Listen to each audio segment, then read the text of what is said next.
भारत में शिक्षा के विकास, भारत में शिक्षा का विकास वीडियो जो ये श्रृंखला शुरू हुई उसमें दूसरा भाग है ये।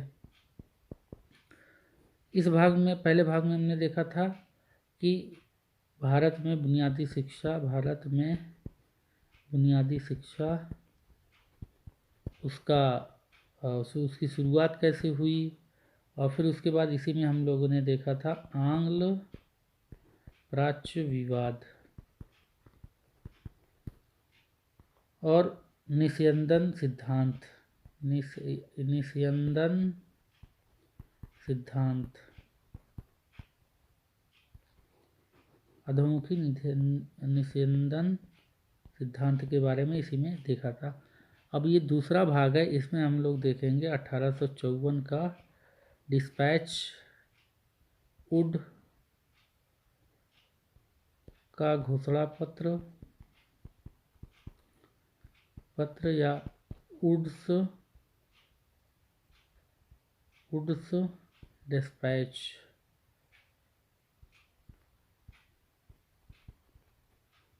और ये भारतीय शिक्षा का मैग्ना कार्टा कहा जाता है। इसके आगे हम देखेंगे स्वतंत्रता के पूर्व भारत में जो विश्वविद्यालय थे वो कब और कहाँ स्थापित किए गए, और उसको क्रमवार देखेंगे। कभी कभी ये परीक्षा में पूछ लेता है। इसके बाद वुड डिस्पैच जो ये आया था, इसी के समीक्षा के लिए कितना प्रगति हुई है उसके लिए हंटर शिक्षा आयोग आया।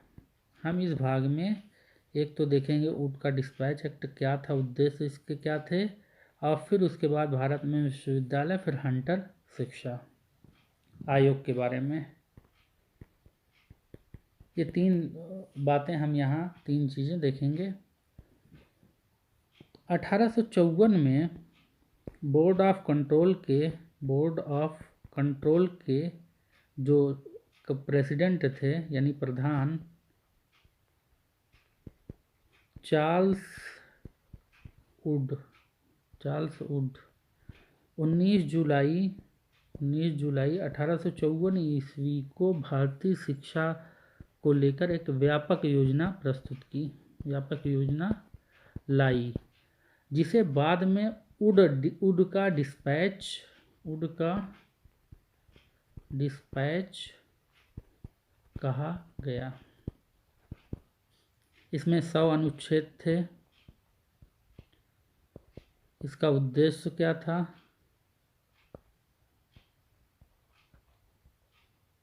इसका उद्देश्य ये था कि पाश्चात्य शिक्षा के प्रसार करना, पाश्चात्य शिक्षा का प्रसार करना। तो इस जो ये वुड का डिस्पैच था, इसमें उद्देश्य माध्यम शिक्षा का और सुधार, क्या क्या सुधार हो सकते हैं शिक्षा जगत में, इन तीनों बातों पर ध्यान दिया गया था। इसमें मैंने बताया पाश्चात्य शिक्षा का प्रसार, यानी अंग्रेज जिस प्रकार की शिक्षा चाहते थे वो उसी प्रकार की शिक्षा का प्रसार भारत में करना चाहते थे। बहुत आराम से, बड़े ही सरल ढंग से बताने की कोशिश कर रहा हूँ मैं आपको। जहाँ भी आपको दिक्कत होगी कमेंट बॉक्स में कमेंट करके आप कोई और भी चीज़ से रिलेटेड जानना चाहते हैं तो आप पूछ सकते हैं। तो इस घोषणा पत्र को क्या कहा गया?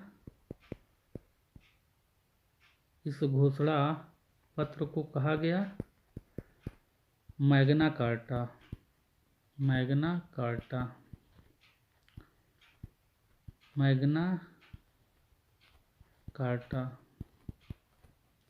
और जैसा कि मैं बताया, उद्देश्य के अंतर्गत इसका था क्या, ब्रिटिशर्स जो थे वो पाश्चात्य शिक्षा के प्रसार को बढ़ाना चाहते थे, और उच्च शिक्षा उसमें खासकर उच्च शिक्षा ये किस भाषा में हो, इंग्लिश में हो, इस पर जोर देते थे, इस पर बल देते थे। परंतु आप देखिए कि इन्होंने ये जो उनका डिस्पैच था वो देसी भाषा के विकास में भी महत्वपूर्ण कार्य किया। देसी भाषा के विकास में महत्वपूर्ण कार्य किया। अब देखिए देसी भाषा के विकास में कैसे महत्वपूर्ण काम किया। इसने ग्राम स्तर की जो शिक्षा थी उसे कहा, यानी जो प्राथमिक विद्यालय थे और प्राथमिक पाठशालाएं थी, प्राथमिक विद्या के जो भी घर थे, विद्यालय थे, पाठशालाएं थीं, उनमें कहा कि इनका क्या प्राथमिक पाठशालाएं हैं, इन्हें स्थानीय स्तर पर जो भाषा चल रही है उस भाषा में इन्हें शिक्षा दिया जाए। ग्राम स्तर पर जो भाषा उनके यहाँ अपनी लोकल भाषा है, ज़बान है, उस भाषा में शिक्षा दिया जाए इनको। और जिलों के लिए इन्होंने क्या किया, जिलों में हाई स्कूल स्तर के एंग्लो वर्नाक्यूलर कॉलेज खोले। ये वुड के डिस्पैच में, डिस्पैच एक्ट उसके डिस्पैच में कही गई थी बातें कि प्राथमिक स्तर पर पाठशालाएं गांव में खोली जाएं और जिले स्तर पर हाई स्कूल जो एंग्लो वर्नाक्यूलर कॉलेज है वो जिले की शिक्षा का व्यवस्था और दारोमदार देखेगा। और इस घोषणा पत्र में अनुदान भी दिए जाने की बात कही गई थी शिक्षा में। आप देखेंगे कि शिक्षा में अनुदान बढ़ाया गया इसमें। अब देखिए, ये तो प्राथमिक शिक्षा और माध्यमिक शिक्षा। आप देखिए गांव स्तर पर प्राथमिक शिक्षा स्थानीय भाषा में वो कह रहे हैं देने के लिए, और माध्यमिक शिक्षा जिलों में, और ये भी जैसे जैसे आप बढ़ेंगे वैसे वैसे उच्च शिक्षा में आएंगे। तो उच्च शिक्षा के लिए अंग्रेज़ों ने बड़ा सराहनीय कार्य किया। उन्होंने लंदन विश्वविद्यालय के तर्ज पर भारत में विश्वविद्यालय खोलने की बात कही। आप देखिए कलकत्ता, बम्बई और मद्रास में एक एक विश्वविद्यालय स्थापित हुए, जिसमें ये कहा गया कि एक कुलपति होगा। और फिर उसके बाद कहा कि इसमें एक उपकुलपति होगा और सीनेट होगा। सीनेट के अतिरिक्त विधि मामलों के जानकार होंगे, विधि सदस्य भी होंगे। इसमें विधि सदस्यों की व्यवस्था की गई। अब इस विश्वविद्यालय का काम क्या था, कार्य क्या था? तो परीक्षा लेना और डिग्रियां बांटना, यानी उपाधियां देना। जो विश्वविद्यालय आज भी कर रहा है वही कार्य, कोई नया नहीं है कि परीक्षा लेता है और शिक्षा, परीक्षा और उपाधियां प्रदान करता है। अब इसमें देखिए तकनीकी के बारे में, तकनीकी एवं व्यावसायिक विद्यालयों की स्थापना की बात ये करता है। उनका डिस्पैच ये तकनीकी क्षेत्र में लोग दक्ष हैं और व्यावसायिक शिक्षा पर ये बल देता है। जैसे गांधी जी भी व्यावसायिक शिक्षा के पक्षधर थे। उनका मानना था कि शिक्षा ऐसी होना चाहिए जो रोजगार दे। इसके बाद वुड डिस्पैच के जो सिफारिशें थी, वुड की डिस्पैच की जो सिफारिशें थी जब प्रभाव में आई, तो आपको मैं इससे पहले वाले भाग में बताया था कि अधोमुखी निस्यंदन का सिद्धांत, जिसका सरकारी नीति के रूप में प्रयोग ऑकलैंड ने किया था, तो ये समाप्त हो गया। अधोमुखी निस्यंदन का सिद्धांत, यानी शिक्षा उच्च वर्गों को, समाज के उच्च वर्ग को दी जाए तो छन छन कर इसका प्रसार जनसामान्य में हो जाएगा। जब वुड का डिस्पैच आया तो ये इस घोषणा पत्र में ये कहा गया, आप देखिए कि गांव के स्तर पर, ग्राम स्तर, जिले के स्तर पर और बड़े बड़े जो शहर थे वहाँ विश्वविद्यालय, धीरे धीरे जिले स्तर पर विश्वविद्यालय स्थापित हो गए। ये जिले में वर्नाक्यूलर स्कूल की बात कही थी। तो आधुनिक शिक्षा के विकास में वुड के डिस्पैच एक्ट, जो अब तक ये चला रहा था कि अधोमुखी शिक्षा जो है प्रदान की जाए, अधोमुखी निस्यंदन सिद्धांत के अंतर्गत कि उच्च वर्ग को प्रदान की जाए शिक्षा, तो जनसामान्य के पास ये पहुंच जाएगी शिक्षा छन छन कर। लेकिन इस घोषणा पत्र ने ये क्लियर कर दिया कि अब किसी पर निर्भरता नहीं रहेगी, बल्कि गांव स्कूल खोले जाएंगे, शहरों में स्कूल होंगे और बड़े बड़े शहरों में विश्वविद्यालय तक स्थापित किए गए, कोई भी व्यक्ति जाकर शिक्षा ले सकता था। इसके बाद इसीलिए इसको मैग्ना कार्टा कहा गया। व्यापक इनमें शिक्षा में बातें कही गई थी। 1855 यानी अधिकार दिए गए थे, शिक्षा से संबंधित भारतीयों को अधिकार दिए गए थे। 1855 में लोक शिक्षा विभाग की स्थापना हुई। लोक शिक्षा विभाग की स्थापना हुई भारत में, याद रखिएगा। इसी के अंतर्गत बम्बई, मद्रास और कलकत्ता, तो यहाँ पर 1857 ईस्वी में एक एक विश्वविद्यालय खोले गए, मुंबई में और बॉम्बे, मद्रास और कलकत्ता में एक एक विश्वविद्यालय। अब देखिए भारत में पहला विश्वविद्यालय 1857 में आपसे पूछा जाएगा तो वो कलकत्ता होगा। तो एक एक बाद में अंग्रेजों ने जो कॉलेज स्थापित किए थे वो विश्वविद्यालय के रूप में परिवर्तित हो गए, उनकी बात अलग है। कई बार ऐसा हुआ कि अंग्रेजों ने उसको बनाया कॉलेज और बाद में धीरे धीरे करके वो विश्वविद्यालय का रूप ले लिया, आज विश्वविद्यालय के रूप में अस्तित्व में है। यानी वुड के डिस्पैच, वुड का जो घोषणा पत्र था उसमें व्यापक शिक्षा से और जुड़ी हुई बातें और प्राथमिक से लेकर उच्च शिक्षा तक की बातें की गई थी। अब देखते हैं कि कौन सा विश्वविद्यालय भारत स्वतंत्रता पूर्व भारत में 19 विश्वविद्यालय थे। 19 विश्वविद्यालय स्वतंत्रता पूर्व यानी 15 अगस्त 1947 से पूर्व भारत में कितने विश्वविद्यालय थे? तो 19 विश्वविद्यालय थे। कलकत्ता विश्वविद्यालय,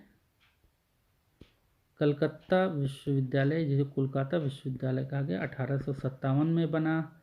बम्बई या मुंबई विश्वविद्यालय 1857 में। मद्रास या चेन्नई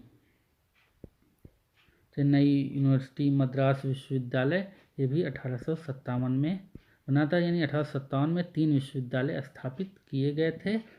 अब 1882 ईस्वी में पंजाब में विश्वविद्यालय स्थापित किए। पंजाब विश्वविद्यालय 1882। इलाहाबाद विश्वविद्यालय 1887। बनारस यानी BSU बनारस विश्वविद्यालय स्थापित हुआ 1916 ईस्वी में। मैसूर विश्वविद्यालय 1916। बनारस और मैसूर दोनों एक ही समय में स्थापित हो रहे हैं।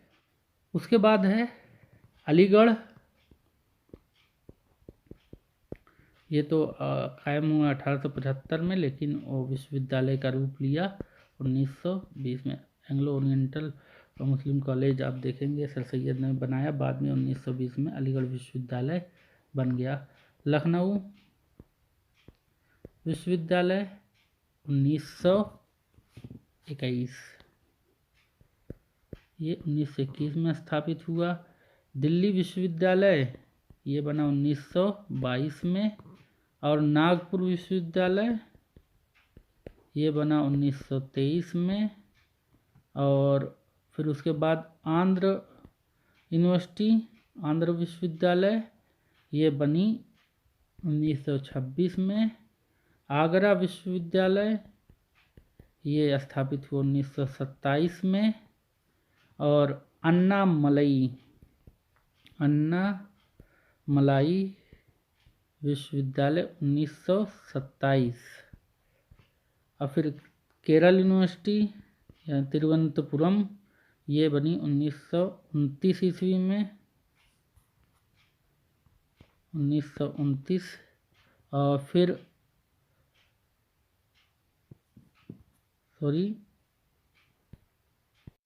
इसको देखते हैं अन्नामलई ये बनी है 1929 में, और केरल विश्वविद्यालय बना है 1937 में। यहाँ कुछ गलती हो गई थी।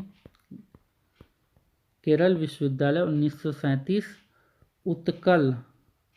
भुवनेश्वर उत्कल विश्वविद्यालय ये बना है भुवनेश्वर विश्वविद्यालय, यानी उत्कल ये उड़ीसा में है, तो 1943 में ये स्थापित हुई। और सागर यूनिवर्सिटी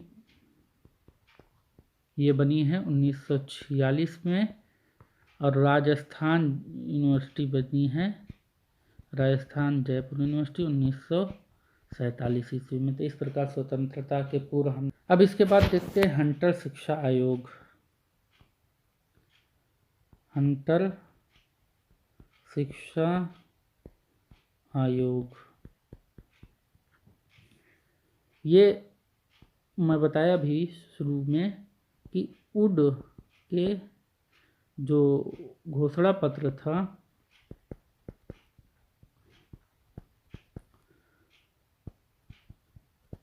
शिक्षा के क्षेत्र में क्या प्रगति हुई है, उसके बाद शिक्षा के क्षेत्र में प्रगति के लिए ये समीक्षा के लिए ये 1882 में, याद रखिएगा, डब्ल्यू हंटर की अध्यक्षता में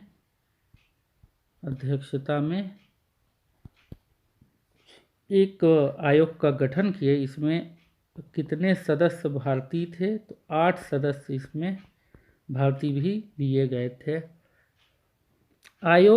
इस आयोग ने क्या सुझाव दिया, समीक्षा करके प्राथमिक, माध्यमिक और आगे देखिए कि इसने क्या सुझाव दिए। इसने कहा कि हाई स्कूल स्तर पर 2 प्रकार की शिक्षा व्यवस्था हो। एक तो हो व्यावसायिक, एक हो क्या व्यावसायिक,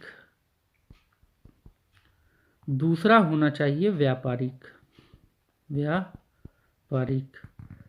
तो ये कहा कि हाई स्कूल स्तर पर 2 प्रकार की शिक्षा दिया जाना चाहिए, एक व्यावसायिक और दूसरा व्यापारिक। दूसरी बात इसने कही, ऐसी साहित्य शिक्षा दी जाए इन्हें कि जो विश्वविद्यालयों में इनके प्रवेश, यानी जो छात्र हैं उनके प्रवेश में सहायता प्रदान करे, यानी उनका आसानी से प्रवेश हो सके। अब प्राथमिक स्तर पर इसने बात कही, स्थानीय भाषा में क्या दिया जाए, शिक्षा दिया जाए। शिक्षा की भाषा जो होनी चाहिए, इसने बल दिया कि वह उनकी अपनी निजी भाषा होनी चाहिए जो स्थानीय स्तर पर चल रही है। और इसमें पहली बार आप देखेंगे निजी प्रयासों का भी, शिक्षा जगत में निजी प्रयासों का स्वागत हुआ। निजी प्रयासों मतलब कोई अमीर व्यक्ति है, अगर वो स्थापित करना चाहता था तो अंग्रेज इसको लिए तैयार थे। इसके साथ साथ प्राथमिक स्तर की जो शिक्षा थी, प्राथमिक स्तर पर शिक्षा का नियंत्रण जिला व नगर बोर्डों को सौंपने की बात कही है। जो प्राथमिक स्तर पर शिक्षा का नियंत्रण है उसे नगर बोर्डों, जिला व नगर बोर्डों को सौंप दिया जाए। इसके बाद उच्च शिक्षा के लिए इन्होंने अनुरोध किया सरकार से कि जो इतना नियंत्रण स्थापित किया हुआ है सरकार इन संस्थाओं पर, वो नियंत्रण वापस ले ले। हंटर आयोग ने सिफारिश की कि वह जो उच्च शिक्षा संस्थान है उस पर से अपने नियंत्रण जो है वो नियंत्रण के अधिकार को वापस ले ले। इस आयोग ने महिला शिक्षा की पर्याप्त व्यवस्था न होने के कारण, पर्याप्त व्यवस्था भारत में बात हो रही, भारत में ना होने के कारण ये चिंता जाहिर किया था, चिंता व्यक्त किया कि महिलाओं के लिए कोई खास प्रावधान शिक्षा में नहीं है। तो आगे आयोग का सुझाव कार्य किया। आप देखिए अनेक कॉलेज, महत्वपूर्ण कॉलेजों में परिवर्तन हुए, अनेक कॉलेज स्थापित हुए और इलाहाबाद और पंजाब जैसे विश्वविद्यालय स्थापित हुए। अब कुछ आंकड़े की बात कर ले रहे हैं। 1881 से 82 में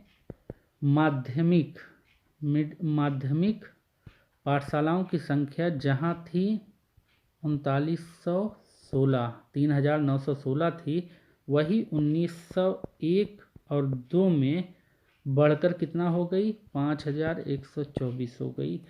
इन पाठशालाओं में छात्रों की संख्या आप देखिए 1800 छात्र छात्राओं की संख्या 1881-82 में जहां 2,14,077 थी, उसके बाद 1901 और 2 में ये बढ़कर 4,90,129 पहुँच गई। अब व्यावसायिक और तकनीकी शिक्षा के भी कॉलेज खोले गए जो 1881 और 82 में जिनकी संख्या मात्र 72 थी। 1901-2 में ये बढ़कर 191 पहुंच गई। धीरे धीरे ये तरक्की हुई, धीरे धीरे प्रगति हुई और जो आज हम यहाँ तक पहुँचे हैं उसका कारण कहीं ना कहीं हमें दिखाई पड़ता है कि प्राथमिक शिक्षा की अगर बात उड़का डिस्पैच एक्ट ना किया होता, माध्यमिक शिक्षा की बात, जिला स्तर की शिक्षा की बात ना किया होता तो आज भारत कहाँ होता इसका अनुमान नहीं लगाया जा सकता। इसीलिए वुड के घोषणा पत्र को मैग्ना कार्टा की संज्ञा दी गई है। इसके बाद वाले वीडियो में हम विश्वविद्यालय आयोग और अधिनियम की बात करेंगे और उसी में सैडलर आयोग बहुत इम्पोर्टेंट है और हरगोट समिति के बारे में भी देखेंगे, हरगोट समिति। और इसके बाद हो सकता है कोशिश करूंगा कि इसी में आ जाए शिक्षा की वर्धा योजना और उसके बाद सार्जेंट योजना और फिर उसके बाद राधा कृष्णन आयोग की सिफारिशें और यूजीसी तक हम देखेंगे, यूजीसी के गठन तक की शिक्षा का क्या स्तर रहा। तो इसके बाद वाले में वीडियो मिलते हैं। ठीक है, धन्यवाद।